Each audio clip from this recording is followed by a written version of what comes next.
The sterile white walls of Habitat 17 reflected nothing but emptiness, yet within those confines lived a soul that burned with the memory of green skies and silver forests. Kira pressed her pale blue hands against the transparent barrier that separated her from the endless stream of gawking visitors, her large violet eyes tracking their movements with a mixture of hope and desperation that had not dimmed despite 3 years of captivity. Proxima Station's Grand Galactic Zoo boasted the finest collection of exotic specimens in the Outer Rim, drawing tourists from dozens of worlds to witness creatures they would never encounter in their natural habitats. To the paying customers, Kira was simply Exhibit C7, a rare Vellani female with her characteristic luminescent skin and flowing silver hair that seemed to move like water even in the artificial atmosphere of her enclosure. Dr. Marcus Blake stood at the back of the crowd, his weathered face bearing the kind of deep lines that came from years of field research on frontier worlds. The human xenobiologist had seen his share of wonders across the galaxy, but something about this particular exhibit made his stomach turn. While the other visitors pointed and whispered about the beautiful alien creature, Marcus saw something else entirely in those violet eyes: intelligence, pain, and a desperate need to communicate. The official placard described the Vellani as semi-sentient beings with limited cognitive abilities, displaying interesting social behaviors in their natural pack structures. Marcus had read similar descriptions before, usually written by administrators who had never spent time with the species they claimed to understand. He watched as Kira moved with deliberate grace, her every gesture controlled and purposeful. This was no mindless animal. When the crowd dispersed for the midday feeding show at the Zephyrian Predator exhibit, Marcus found himself alone with Kira. She approached the barrier immediately, her bioluminescent patches pulsing in what seemed like a pattern. Her hands moved in complex gestures, and she tilted her head with the unmistakable expression of someone trying to be understood. Marcus knelt down to her eye level, his heart racing as he recognized the profound intelligence behind those violet orbs. In his 30 years of xenobiology, he had encountered countless species, but he had never seen eyes that held such depth of emotion and awareness. These were not the eyes of a specimen. These were the eyes of a person. "Hello," he whispered, placing his hand against the barrier where hers rested on the other side. Kira's bioluminescent patterns shifted, becoming more rapid and intricate. She began to trace shapes against the transparent wall, creating symbols that seemed almost like a primitive writing system. The sound of approaching footsteps made Marcus stand quickly. A zoo security guard rounded the corner, his expression professional but cold. "Exhibit feeding time isn't for another 2 hours, sir. I'd suggest moving along to the crystalline gardens. They're quite spectacular this time of day." Marcus nodded, politely, but glanced back at Kira one more time. She was still standing at the barrier, her hand pressed against the spot where his had been, watching him with an expression that would haunt his dreams. In that moment, he made a decision that would change both their lives forever. Every great bond starts with a single moment of courage. Galactic Nova Stories is just beginning, and your support matters. If you love emotional sci-fi tales, forbidden connections, and stories that stay with you, hit subscribe. It's free, and it helps us bring more stories from the stars to you. Marcus walked away from Habitat 17. His mind was already racing with plans. His official research assignment could wait. He had stumbled upon something far more important than cataloging behavioral patterns. He had found a person trapped in a cage, displayed like an animal for the entertainment of others. The human in him could not walk away from such injustice. That evening, in his sterile guest quarters aboard Proxima Station, Marcus began his research into Kira's species. The official records painted a picture of primitive beings with limited intelligence, but Marcus had learned to read between the lines of such reports. The Vellani homeworld had been pacified 4 years ago, its population relocated to more suitable environments for their own protection. It was a familiar story, one that usually ended with the systematic destruction of a civilization and the trafficking of survivors to places like this zoo. Marcus opened his personal research files and began documenting everything he had observed. If his suspicions were correct, then Kira and possibly others in this facility were not specimens at all. They were prisoners of war, survivors of genocide, people who deserved freedom and dignity rather than life sentences in glass cages. The next morning would bring new opportunities to learn the truth. But tonight, Marcus could only stare out at the stars and wonder how many other Kiras were scattered across the galaxy, waiting for someone brave enough to see them as more than exotic curiosities. The administrative offices of Proxima Station's Grand Galactic Zoo occupied the station's upper levels, far removed from the exhibits below. Marcus had requested a meeting with Administrator Vex under the pretense of discussing his research methodology, but his true purpose was to gather intelligence about the zoo's operations and, more specifically, about Kira's acquisition. Administrator Vex was a tall, thin Nexari with the characteristic golden skin and triple-jointed limbs that made his species natural diplomats. His office was decorated with holographic displays of the zoo's most popular exhibits, and Marcus noticed that Kira's image featured prominently among them. "Dr. Blake, your reputation precedes you," Vex said, his translator rendering his voice in smooth corporate tones. "We're honored to have such a distinguished xenobiologist studying our collection. I trust you're finding the facilities adequate for your research?" Marcus forced a smile. "More than adequate.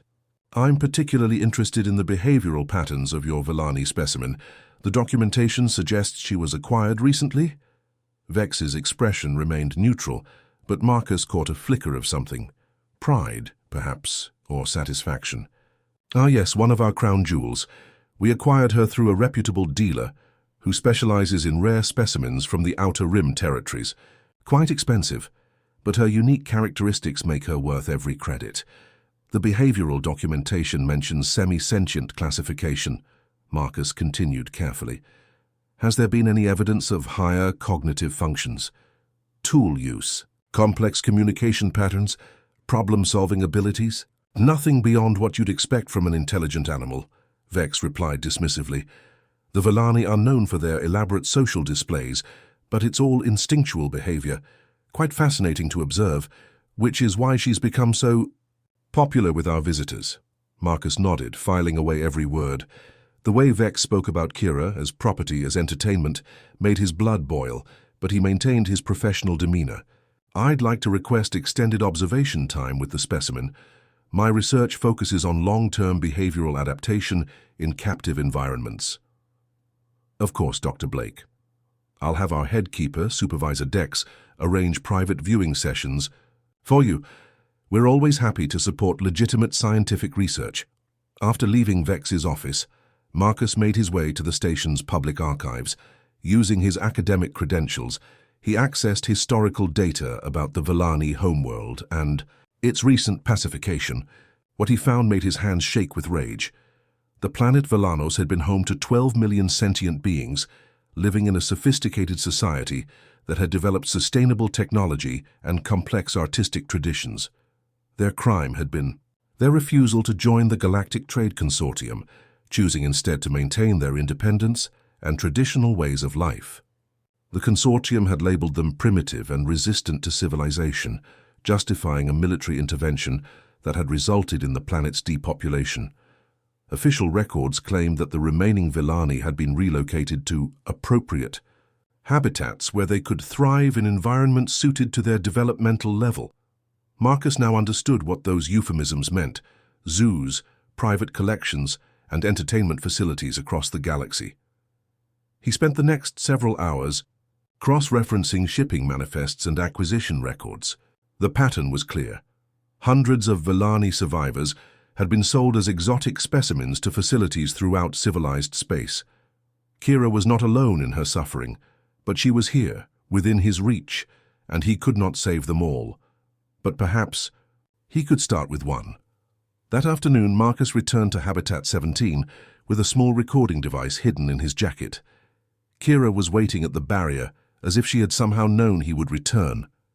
Her bioluminescent patterns immediately began their complex dance, and Marcus realized she was trying to tell him something specific. He knelt down and began to sketch simple symbols on a data pad: a circle, a square, a triangle. Kira's eyes widened, and she began to trace corresponding shapes against the barrier. But then she did something that sent chills down Marcus's spine. She drew a perfect representation of her homeworld's dual moons, followed by symbols that could only be writing. For the next hour, they worked together in a primitive form of communication. Kira showed him memories through her art, images of silver forests, crystal cities, and beings like herself living in harmony with their environment. But then, the way images turned dark, ships in the sky, fire running, and finally the sterile walls of her current prison. When the session ended, Marcus's hands were trembling. He had documented proof that Kira possessed not just intelligence, but memories, creativity, and the ability to communicate complex concepts. She was not a specimen. She was a refugee, a survivor, a person who had lost everything and been reduced to entertainment for others. That night, Marcus began to formulate a plan. He could not simply purchase Kira's freedom. The zoo's investment in her was too significant, and asking would only raise suspicions. But he could document her intelligence, gather evidence of the zoo's crimes, and expose the truth to the galactic community. It would be dangerous, and it would require patience and careful planning. But as he fell asleep in his quarters, Marcus held onto the image of Kira's eyes, those violet orbs that held the pain of an entire lost world, but also the spark of hope that someone, finally, saw her as she truly was. The following weeks established a routine that both Marcus and Kira came to anticipate with growing excitement. Each morning, after the zoo's opening ceremonies, Marcus would arrive at Habitat 17 with his research equipment and what appeared to be routine behavioral documentation. But what actually occurred during those sessions was nothing short of revolutionary. Kira proved to be a remarkably fast learner. Within days, she had mastered the basic symbol system Marcus had introduced and had begun to elaborate on it with her own additions. Her natural intelligence, freed from the constraints of her captivity's limited stimulation, flourished like a flower finally given sunlight. Using a combination of drawings, gestures, and their evolving symbolic language, Kira began to share her story. Marcus learned that her name was actually Kira Thes Nalani, which roughly translated to Light-Bearer of the Silver Forest. She had been a teacher on Velanos, specializing in what Marcus understood to be their equivalent of ecological harmony, the complex relationship between living beings and their environment. The day her world ended was seared into her memory with crystalline clarity. She had been leading a group of younglings on a nature expedition when the consortium ships appeared in the sky. The attack had been swift and decisive, targeting population centers and communication networks. Kira had tried to protect her students, hiding them in the deep forest caverns, but the soldiers had found them anyway. Marcus watched as Kira's bioluminescent patterns dimmed while she recounted the memory, her whole body language shifting into something that needed no translation, grief so profound it seemed to alter the very air around her. She had watched her students, beings she had taught and loved, loaded onto transport ships. She never saw them again. But it was what happened next that truly broke Marcus's heart.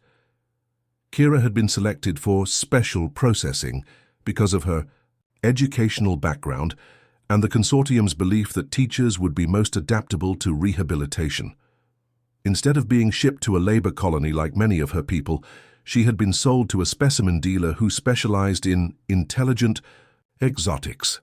The dealer had run tests on her, psychological evaluations, behavioral assessments, cognitive challenges. Kira had quickly realized that displaying her full intelligence would likely result in termination as a security risk. So she had learned to hide her mind behind a mask of simple responses and animal-like behaviors, protecting herself by appearing to be exactly what her captors expected, a beautiful, semi-intelligent creature suitable for display. "You are brilliant," Marcus whispered during one session, using the combination of gestures and symbols they had developed to communicate complex ideas. "Your survival strategy saved your life." Kira's patterns shifted to what Marcus had learned indicated profound sadness mixed with gratitude. Through their shared language, she responded, "Survive, yes, but live, no. You first see me as person, not thing." The weight of that statement hit Marcus like a physical blow. For 3 years, Kira had maintained her sanity and her true self in complete isolation, surrounded by beings who saw her as nothing more than an exhibit. The strength required for such psychological survival was beyond Marcus's comprehension. As their communication improved, Marcus began to understand the depth of Villani society. Kira described cities that grew rather than being built, technology that worked in harmony with natural processes, and a philosophy of existence that viewed all consciousness as interconnected. The consortium had not just destroyed a primitive civilization, they had obliterated one of the galaxy's most sophisticated and sustainable cultures. But perhaps most remarkably, Marcus discovered that Kira was not the only intelligent being in the zoo.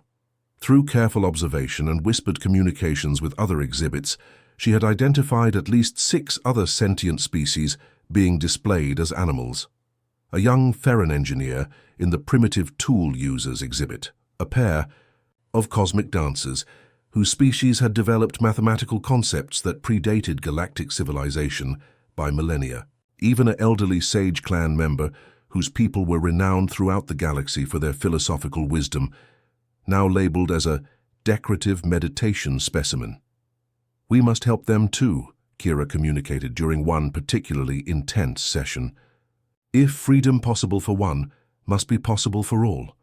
Marcus felt his heart swell with admiration for this remarkable being who, despite years of degradation and loss, still thought first of others' suffering. This was not just about rescuing Kira anymore. It was about exposing a systematic program of enslavement and cultural genocide that spanned the galaxy. That evening, Marcus began to plan in earnest. He would need to document not just Kira's intelligence, but the intelligence of the other exhibits as well. He would need evidence of the zoo's acquisition methods, proof of the consortium's role in the trafficking of sentient beings, and a way to get that information to authorities who would act on it. But first, he would need to teach Kira and the others something that humans had always excelled at, the art of organized resistance. Because if Marcus had learned anything about his own species' history, it was that freedom was rarely given, it had to be taken. As he worked late into the night, planning what might be the most important mission of his career, Marcus thought about the courage it must have taken for Kira to trust him with her truth. Now it was his turn to be worthy of that trust, and to show her what humans could accomplish when they decided that injustice would not stand. The next phase of Marcus's plan required careful coordination and nerves of steel. During his official research sessions, he began to establish contact with the other sentient exhibits that Kira had identified. Each approach had to be subtle, disguised as routine behavioral documentation, while actually serving as first contact with imprisoned minds.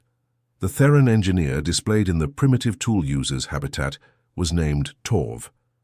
He had been captured during a raid on an industrial colony and had survived 18 months of captivity by pretending to be a simple-minded creature who could only perform basic mechanical tasks.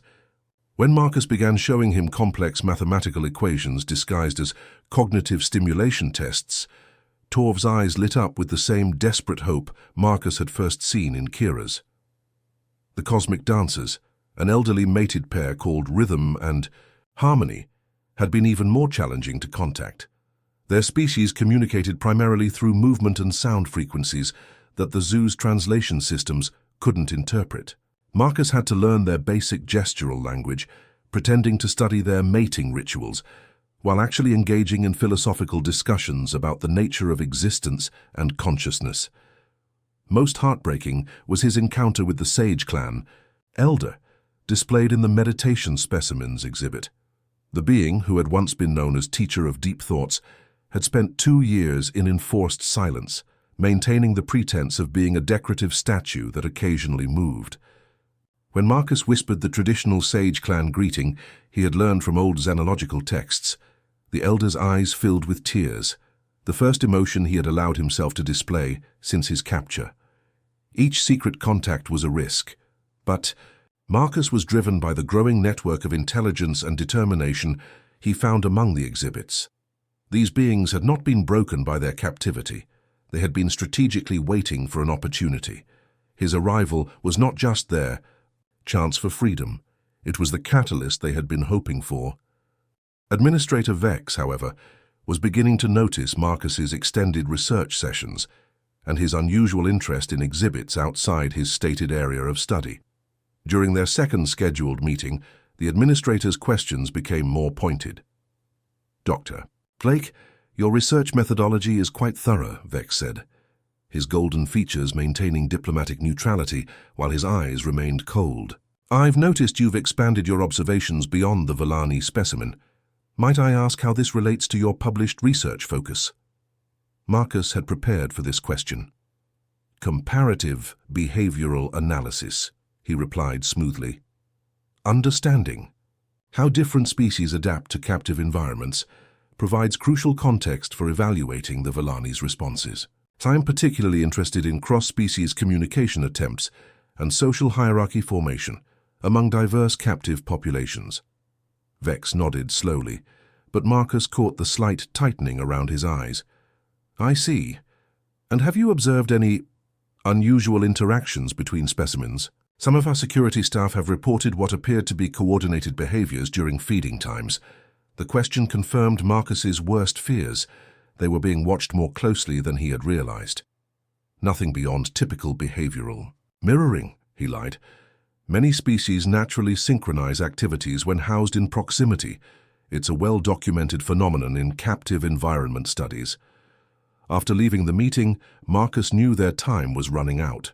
He accelerated his documentation efforts, using micro-cameras to record evidence of the exhibit's intelligence and hidden communication devices to capture their testimonies about their captures and the destruction of their civilizations. But it was Kira who provided the breakthrough that would make their plan possible. During one of their sessions, she revealed that she had been observing the zoo's security systems and staff routines with the same careful attention she had once given to natural ecological patterns. Through 3 years of patient observation, she had mapped out guard rotations, identified security vulnerabilities, and even discovered maintenance tunnels that connected various sections of the facility. "Human Marcus," she communicated through their shared symbol system, "your people famous for turning impossible into possible. Kira has been preparing for 3 years, but needed someone with outside access. Together, we can free all."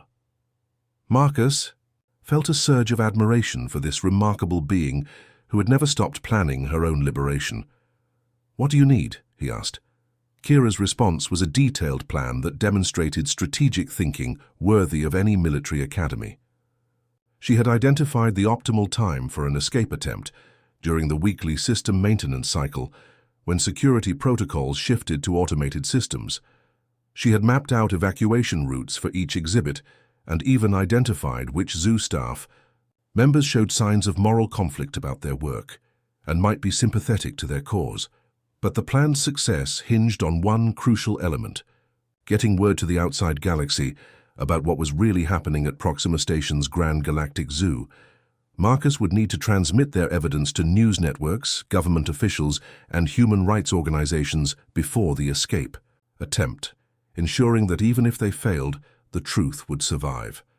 That night, Marcus worked feverishly to prepare data packages containing testimony from each sentient exhibit, evidence of the zoo's acquisition methods, and documentation of the larger trafficking network that supplied specimens to facilities across the galaxy. The files were encrypted and prepared for burst transmission to multiple recipients across human space and allied territories. As he worked, Marcus reflected on the extraordinary beings he had come to know over the past weeks.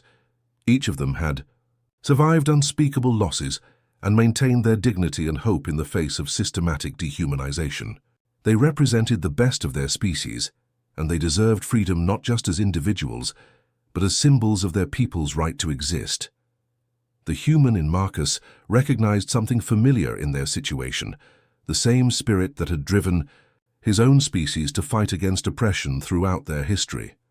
Tomorrow, they would discover whether that spirit was strong enough to overcome the forces that had caged them. The morning of the planned escape began like any other, but tension crackled through the air like electricity before a storm.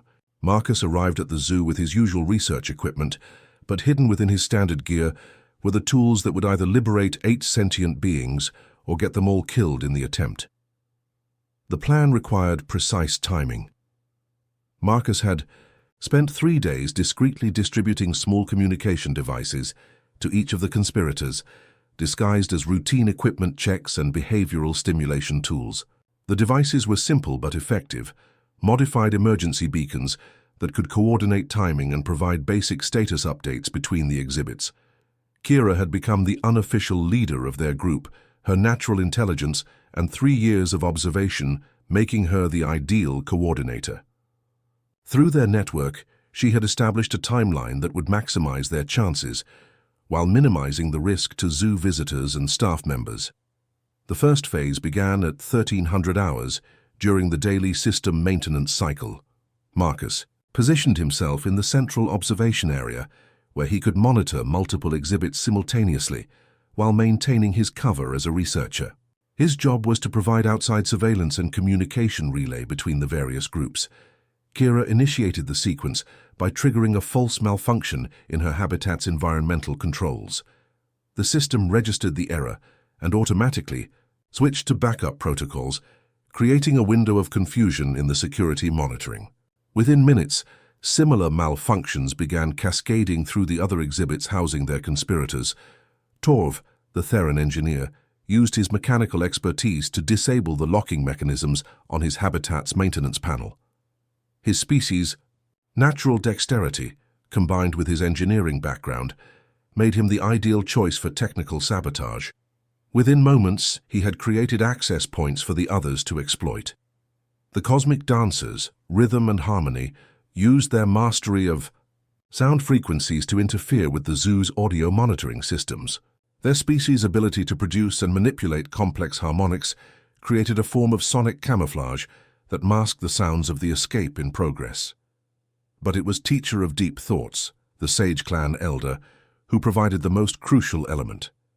His people's mental disciplines allowed him to influence the electronic systems through bioelectric manipulation, an ability that the zoo's staff had never recognized or understood. With careful concentration, he began to systematically corrupt the security recordings, ensuring that evidence of their escape attempt would be fragmentary at best. Marcus watched in amazement as the plan unfolded with precision that would have impressed any military strategist. Each of the conspirators had spent weeks preparing for this moment, and their diverse abilities combined into something far greater than the sum of its parts. But as the third phase began, the actual physical escape from their habitats, Administrator Vex's suspicions finally crystallized into action. Security alerts began flashing across the control center as the cascade of malfunctions became too coordinated to be coincidental. Lockdown protocol initiated, came the announcement over the station's communication system. All exhibits are to be secured immediately. This is not a drill. Marcus's blood ran cold as he realized their plan had been discovered. Through the communication network, he could hear the panic in Kira's transmitted voice. Security coming, plan compromised, must abort or accelerate. The choice was stark: retreat and hope for another opportunity, or press forward with a plan that now had almost no chance of success. Marcus looked around at the facilities that had become prisons for some of the galaxy's most remarkable minds and made his decision.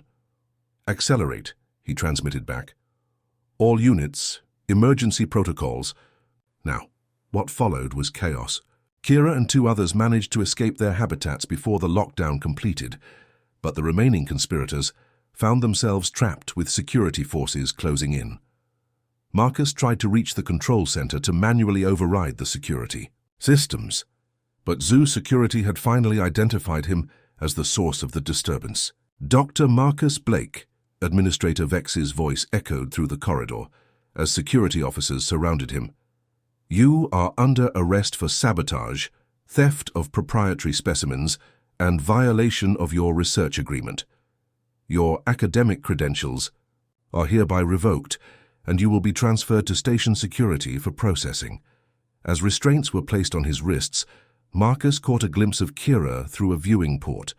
She had reached the central hub of the facility and was working frantically at a control terminal, her bioluminescent patterns flickering with desperate intensity. For a moment, Their eyes met across the distance, and Marcus saw something that made his heart swell with pride even in the face of defeat. Kira had not given up. The last thing Marcus saw before being dragged away was Kira making a decision that would change everything. Instead of continuing with the escape attempt, she began activating the zoo's emergency broadcast system. If they could not free themselves, then at least the galaxy would know the truth about what had happened here. As the security doors closed behind him, Marcus heard the beginning of Kira's transmission, her voice, speaking perfect galactic standard, beginning to tell her story. To anyone who would listen, the human in him smiled despite their circumstances. Sometimes the most important victories came not from successful escapes, but from the courage to tell the truth, no matter the cost. Their plan had failed, but their mission was just beginning. Marcus's cell in the station security facility was spartanly furnished, but equipped with a small communication terminal that he suspected was monitored around the clock. For the first 2 days of his imprisonment, he had no way of knowing whether Kira's desperate gambit with the emergency broadcast system had succeeded. The silence was almost unbearable. On the third morning, everything changed. "Dr. Blake," the guard announced, "you have visitors." Marcus expected to see legal representatives or perhaps his academic sponsors come to distance themselves from his actions. Instead, he found himself facing Captain Elena Ross of the Human Rights Enforcement Division, accompanied by Ambassador Thane Keller from the Galactic Council's Ethics Committee. "Dr. Blake," Captain Ross began, her expression unreadable, "you've created quite a stir across civilized space. We need to discuss what you discovered at this facility." Marcus felt his heart race. "Then Kira's transmission made it out?" Ambassador Keller leaned forward. "It made it out, and it has been forwarded to every major news network, government body, and rights organization in the galaxy.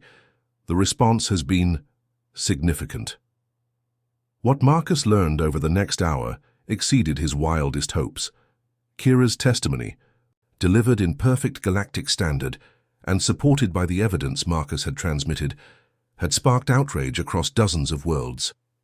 Her story of the Vellani genocide and the trafficking of survivors had been corroborated by similar accounts from other facilities throughout the galaxy. More importantly, Kira's demonstration of intelligence and eloquence had shattered the legal fiction that the exhibited beings were non-sentient animals. Videos of her testimony were being broadcast on every major network, and public opinion was turning rapidly against facilities like Proxima Station's zoo. "But there's more," Captain Ross continued. After the initial broadcast, other exhibited beings throughout the galaxy began to reveal their true natures. "It seems your friend Kira started something of a revolution." Marcus felt tears of joy and relief streaming down his face. "Are they safe? Kira and the others here?" Ambassador Keller's expression grew serious. "That's why we're here. Administrator, Vex has declared the escaped exhibits to be dangerous terrorists and has authorized their termination as a security threat. We have evidence that he's planning to eliminate all witnesses to his operation." The weight of the situation crashed down on Marcus. While their mission to expose the truth had succeeded beyond their dreams, Kira and the others were now in immediate, mortal danger. "You have to get them out of there," he pleaded. "We're working on it," Captain Ross assured him, "but we need your help. You know the facility's layout and the capabilities of the individuals involved. We need you to help us plan a rescue operation." For the next several hours, Marcus worked with the rescue team to develop a strategy. The operation would be complex. A joint task force of human rights enforcement officers, Galactic Council peacekeepers, and volunteer ships from species whose members were being held at similar facilities throughout the galaxy. But the most remarkable element of the plan came from an unexpected source. Teacher of Deep Thoughts, the Sage Clan elder, had managed to establish communication with other members of his species across the galaxy. The Sage Clan, despite their reputation for peaceful contemplation, possessed abilities that made them formidable when protecting their own or defending the innocent. Within hours of Kira's initial broadcast, Sage Clan communities throughout the galaxy had begun coordinating their own response. Their mental disciplines allowed them to communicate across vast distances and influence electronic systems in ways that confounded conventional security measures. The rescue operation, when it came, was unlike anything Proxima Station had ever experienced. Ships appeared out of hyperspace with precision timing, while the station's defensive systems mysteriously malfunctioned. Security officers found their weapons refusing to fire, while doors opened and closed according to some invisible will. Marcus, freed from his cell by the arrival of the Human Rights Enforcement Team, ran through the zoo's corridors toward Habitat 17. He found it empty, but the transparent barriers had been shattered from within. Following the sound of voices, he discovered Kira and the other escaped beings in the central plaza, surrounded by a crowd of zoo visitors who were no longer seeing exhibits but listening to people tell their stories. Kira spotted Marcus across the crowd and ran to him, her bioluminescent patterns blazing with joy and relief. For the first time since they had met, she was free to express her emotions without fear, and the sight of her unleashed happiness was more beautiful than any wonder Marcus had encountered in his years of galactic exploration. "Human Marcus," she said, switching seamlessly between their private symbol language and spoken galactic standard. "You kept promise, not just for Kira, but for all." Marcus embraced her, understanding that he was witnessing something unprecedented in galactic history, the moment when an oppressed people stopped hiding and started fighting back, not with violence, but with the simple, devastating power of truth. Around them, the revolution that had started with one human's decision to see, a person instead of an exhibit, was spreading to every corner of civilized space. The age of trafficking sentient beings as entertainment was ending, and it was ending because one human had chosen to care, and one Villani had chosen to trust. 3 months after the liberation of Proxima Station's Grand Galactic Zoo, Marcus stood before the newly formed Galactic Council Committee on Sentient Rights, preparing to deliver testimony that would help establish the legal framework for preventing similar atrocities across the galaxy. The hearing chamber was packed with representatives from dozens of species, many of whom had their own stories of loved ones trafficked into captivity. But the most important person in the room, as far as Marcus was concerned, was Kira. She sat in the witness section, her silver hair flowing freely and her bioluminescent patterns glowing with quiet confidence. She had spent the past months working with investigators to map the extent of the trafficking network and identify facilities throughout the galaxy where sentient beings were being held as specimens. "Dr. Blake," the committee chair announced, "please share with the council what you learned during your investigation of the Proxima Station facility." Marcus had given this testimony many times now, but it never became easier. He spoke of Kira's intelligence and dignity, of the systematic deception that had allowed facilities to claim their prisoners were non-sentient, and of the broader implications for galactic civilization. "What we discovered," Marcus concluded, "is that the trafficking of sentient beings for entertainment purposes represents one of the largest violations of consciousness rights in recorded galactic history. Conservative estimates suggest that over 50,000 individuals from 43 species are currently being held in similar facilities across civilized space." When Kira took the stand to deliver her own testimony, the chamber fell silent. Over the months since her liberation, she had become the face of the sentient rights movement, but she had also grown into something more, a bridge between species, demonstrating that intelligence and compassion transcended biological differences. "Honored representatives," Kira began, her voice carrying clearly through the chamber's translation systems, "I speak not just for Villani people, but for all who have been reduced to objects for others' entertainment. We are not specimens to be studied or creatures to be displayed. We are people with hopes, dreams, memories, and the same fundamental right to freedom that you claim for yourselves." Her testimony detailed not just her own suffering, but the broader systematic nature of the trafficking network. She spoke of children separated from families, of elders dying in captivity without ever seeing their homeworlds again, and of entire cultures being erased through the systematic removal of their most intelligent members. But it was her final statement that brought many in the chamber to tears. "The human Dr. Blake could have walked past my cage like thousands of others did. But humans possess something that gives me hope for all our species. the ability to see person where others see only specimen, to feel compassion where others feel only curiosity. If we are to build a galaxy worthy of all consciousness, we must learn from human example that true strength comes not from power over others, but from willingness to stand with those who have no voice. The committee's vote was unanimous. The Sentient Rights Protection Act passed with unprecedented support, establishing strict protocols for determining consciousness levels and criminalizing the trafficking of sentient beings for entertainment purposes. More importantly, it created the Galactic Liberation Fund, dedicated to locating and freeing individuals still held in facilities throughout civilized space. Marcus and Kira worked together on the first major operation under the new legislation, the liberation of a facility on Kepler-7 that held over 200 individuals from 12 different species. The mission combined human tactical expertise with Kira's understanding of trafficking networks and the diverse abilities of the species they were rescuing. As they stood on the bridge of the liberation ship, watching freed beings reunite with family members who had searched for them across the galaxy, Marcus felt a profound sense of completion. The mission that had begun with a single moment of recognition in a zoo had grown into a galactic movement. "For justice, human Marcus," Kira said, using the formal address she reserved for their most important conversations. "You showed me that one person's courage can change everything. Now we must teach this lesson to the galaxy." Marcus smiled, looking out at the stars that no longer seemed cold and distant, but warm with possibility. "We didn't just change the galaxy, Kira. You changed me too. You taught me that the most important discoveries aren't found in distant stars. They're found in the courage to see the person standing right in front of you." 6 months later, Marcus received news that would have seemed impossible during those first dark days at Proxima Station. A deep space exploration vessel had discovered a small colony of Villani survivors on a remote world in the Outer Rim.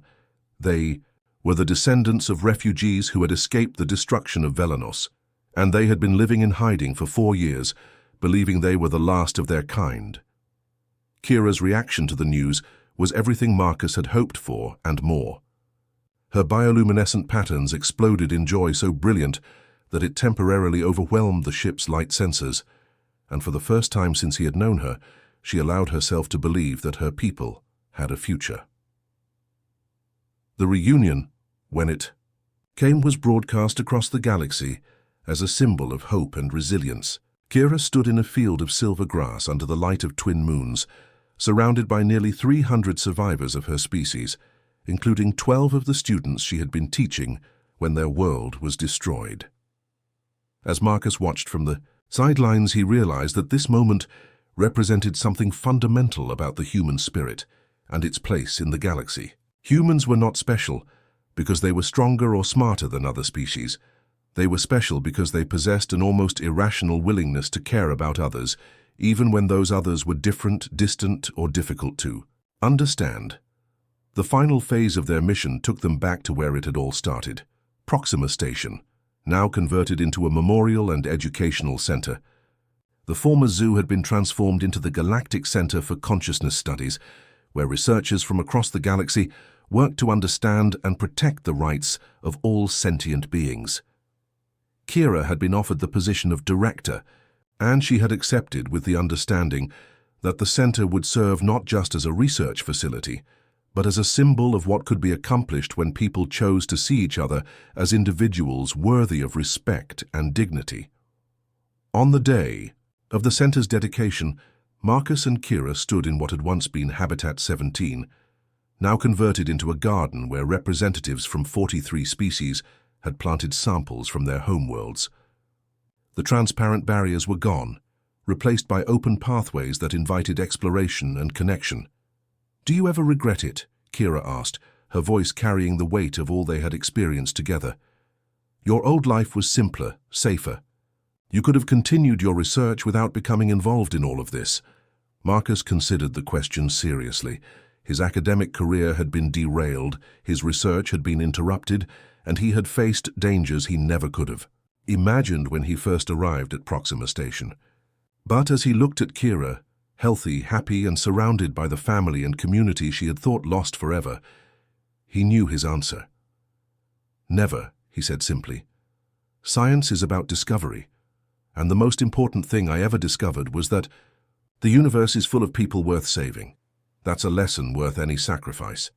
As the dedication ceremony began, Marcus reflected on the journey that had brought them to this moment. It had started with one human's decision to look beyond surface appearances and see the person trapped behind artificial barriers. It had grown into a galactic movement that had freed thousands of individuals and changed the fundamental laws governing consciousness rights throughout civilized space. But perhaps most importantly, it had proven something that humans had always believed but rarely had the chance to demonstrate on such a scale. That the greatest adventures were not found in conquering new worlds or mastering new technologies, but in the simple revolutionary act of treating every conscious being with the dignity and respect they deserved. The speech that day was given not by a politician or a diplomat, but by teacher of deep thoughts, the Sage Clan elder, whose wisdom had helped make their victory possible. His words, translated into dozens of languages and broadcast across the galaxy, would be remembered as one of the defining moments of the new age of consciousness rights. Today we celebrate not just the liberation of individuals, but the liberation of possibility itself. We have learned that the universe is not divided between the powerful and the powerless, but between those who choose to see and those who choose to look away. The humans have taught us that the greatest strength lies not in the ability to dominate others, but in the courage to stand with them. This is the lesson that will guide us as we build a galaxy worthy of all who call it home. As the ceremony concluded and the crowd began to disperse, Marcus and Kira found themselves alone in the memorial garden. Around them, the plants from 43 different worlds grew together in harmony, their diverse forms creating a tapestry of life that spoke to the possibility of unity within diversity. "What's next?" Marcus asked, knowing that Kira's restless intelligence would not be satisfied with simply managing the memorial center. Kira's bioluminescent patterns shifted into the pattern Marcus had learned to associate with deep contemplation mixed with excitement, the look she got when she was planning something ambitious. "There are still facilities out there," she said. "Still people trapped in cages, waiting for someone to see them as more than specimens. The new laws are good, but laws only work when people are willing to enforce them. We've proven that it's possible to change hearts and minds, one person at a time." Marcus smiled, recognizing the spark of determination that had first attracted him to this remarkable being. "Are you suggesting we go back to work?" "I'm suggesting," Kira replied, her patterns now blazing with the joy of purpose, "that we've only just begun. The galaxy is full of people who need someone to see them, to believe in them, to help them remember that they are not alone. And humans have shown they have a special gift for that kind of work." As they walked together through the memorial garden, past the representations of worlds destroyed and peoples scattered, Marcus felt the familiar excitement that came with the beginning of a new mission. They had freed the prisoners of Proxima Station and changed the laws of civilized space. But Kira was right. They were just getting started. The universe was vast and full of injustice, but it was also full of people like Kira who refused to surrender their hope, and people like Marcus who were willing to risk everything to prove that hope was not misplaced. Together, they represented something that no force in the galaxy could ultimately defeat: the simple, revolutionary idea that every conscious being deserved to be seen, understood, and valued for who they truly were. As the twin suns of the Proxima system set behind them, casting long shadows across the memorial garden, Marcus and Kira began to plan their next mission. Somewhere in the galaxy, another person was trapped behind barriers that others could not or would not see through, and when they found that person, they would do what humans had always done best. They would refuse to look away.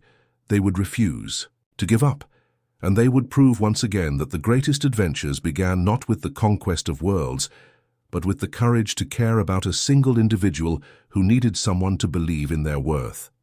The revolution that had started in a sterile white habitat with a desperate gesture toward connection had become something larger than either of them could have imagined.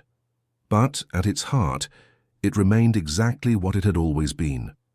One person, choosing to see another person and refusing to let barriers, whether physical, legal or social, prevent that recognition from transforming into action. In the end, that was what made humans special in the galaxy. Not their technology, not their military might, not their economic power, but their seemingly irrational commitment to the idea that every conscious being mattered, regardless of species, appearance, or circumstances. It was a lesson that had taken the galaxy by storm, and it was a lesson that would continue to spread, one rescued individual at a time, until every cage was empty and every barrier to understanding had been torn down. The stars that night seemed brighter than usual, as if the universe itself was celebrating the victory of compassion over indifference, of recognition over willful blindness. And somewhere among those stars, other humans were making the same choice that Marcus had made in Habitat 17, choosing to see the person behind the prisoner, the individual behind the specimen, the soul behind the cage. The galaxy would never be the same.